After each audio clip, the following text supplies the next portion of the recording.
But It's yeah, just it's they go very into hard to convince people because either they care and they're willing to dig into it a little bit, they care and they're willing to trust us because we're smart, or they just don't give a damn and nothing you tell them is going to make any difference at all. And that's the problem that I see. yeah. Um, I think it's just hard. I think it's just hard for people if you don't have if you're not, as you said, caring. But I guess if it's really difficult to get your head around some of these things, um, there's not a massive incentive other than curiosity at the moment. So Right. it's not. Yeah, it's like, I guess. So for me, for example, okay, when I was in school, I've always like naturally been good at maths, but I've always known like, okay, there's other people that are just not good at maths, and it always was like they would like get D's or whatever. And then apparently, like, one of my friends, it was just explained to him in a completely different way. And then all of a sudden he was able to get A's. And I just kind of feel like maybe they just need a different way to have the same thing explained.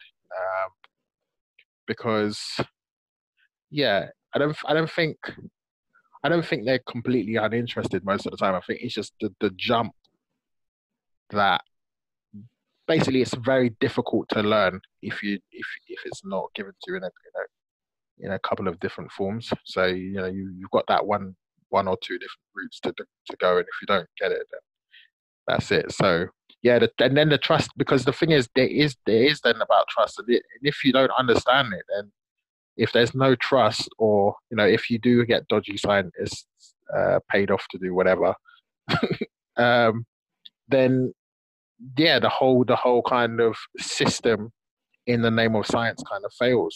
And so you relying on trust, I think, is actually something that should be less happening. I think people should hopefully be given enough so that they don't need to trust people. They can just figure it out for themselves. So that's the whole point of science. Like, so the trust aspect, I think, is Well, it is is. a kind. It is to a degree, but like you say, you have some sort of science background, but you're not going to delve into figuring out um, the spacing differences between the speckle pattern of the cosmic microwave background radiation, and then go from there to prove that the universe is flat, and from proving the universe is flat, that dark energy is 70% of the universe. I Yeah, mean, you could do that, but you got to care, and you can't. It's not going to come to you intuitively. It's not like you either have to trust the person who's telling you the story to have gone through that process, or you have to go through that process, and that's a big hoop that nobody's going to jump through unless they give a damn. I mean, it's like me in yeah, biology. I like biology, but I don't know shit about genetics. Someone tells me about epigenetic, mitochondrial, Golgi bodies, da da da. Yeah, okay, fine. I could learn it, but I'm not yeah, going to. yeah.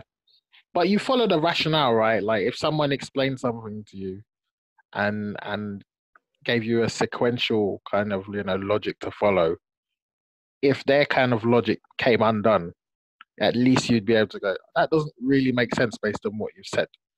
And that's kind of what I'm getting at. I think if people have at least that, then it's a bit better than having nothing, because really people seem to have nothing. So they really, really, then it just becomes an appeal to emotion. And that's why, anti whatever scientists or whoever it is kind of end up winning, because they're just better at appealing to the emotional side of things to make people care, basically.